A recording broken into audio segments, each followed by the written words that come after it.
next song, the word lose comes actually up 7 times. If I'm gonna love you. Yes.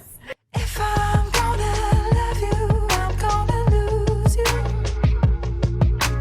Think you really see me till I'm see-through.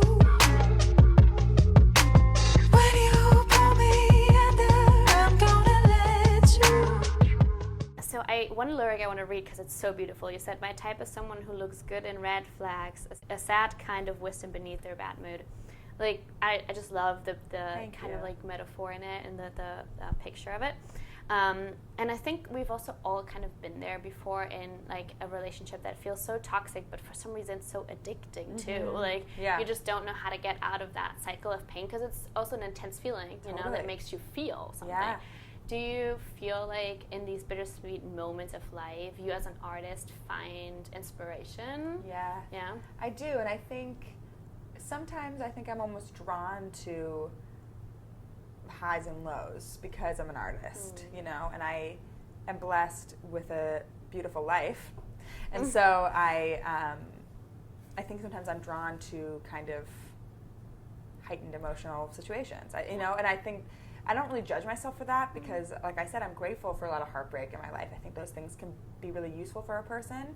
And you can kind of channel them into art. Definitely, right? yeah. That being said, as I've gotten hopefully wiser, as I've gotten a little older, I kind of understand where to get that rather than where it's worth it and where it's not. I wrote If I'm Gonna Love You kind of after a second I had kind of briefly dated somebody, and it was kind of this feeling of like, is this all that I'm ever going to have? Is this kind of like impossible, unsatisfying love? Is that the only option? And I was like, just kind of out of concern is where that song came from. And then I actually, probably the last song you're going to bring up, IDK, is almost the answer to that question. I was just going to say that. Yeah. I was like, that's the last song, and I felt like it was kind of like the matured version of that, and be like, oh, there's a flip side to this. Yes. There's also love that just feels good. Exactly. I think it went from like, is the only way to feel like butterflies to be miserable, or can you be safe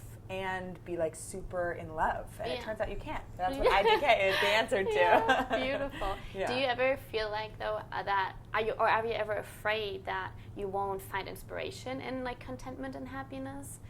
Or no, because I'm always going to be a restless, unsatisfied person. And like I bring the emotion with me. Yeah. And just because something is safe doesn't mean it's free of challenges. Exactly. You know, like challenges are, I think in anything that's alive.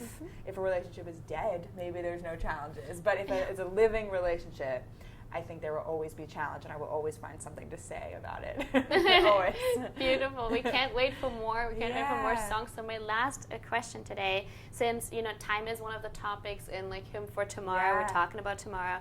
I want to travel to the future with you. Yes. And I don't have a time machine, but I want to say a sentence, and then you end it. Okay. And then with that end, you travel to the future.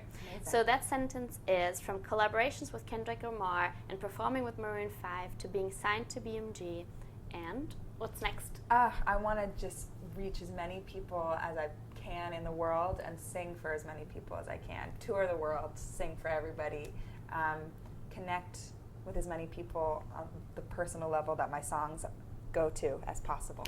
Love it. Thank you so much. I think it was so insightful. Thank you for answering all these questions. Such beautiful questions. That was so fun. Thank you. Album trivia with Rozzi. But I fell asleep the old me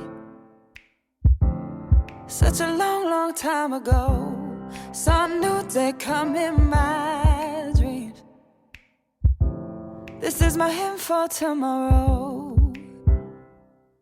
Fuck the time, it's always flying. I can't move on, I never do.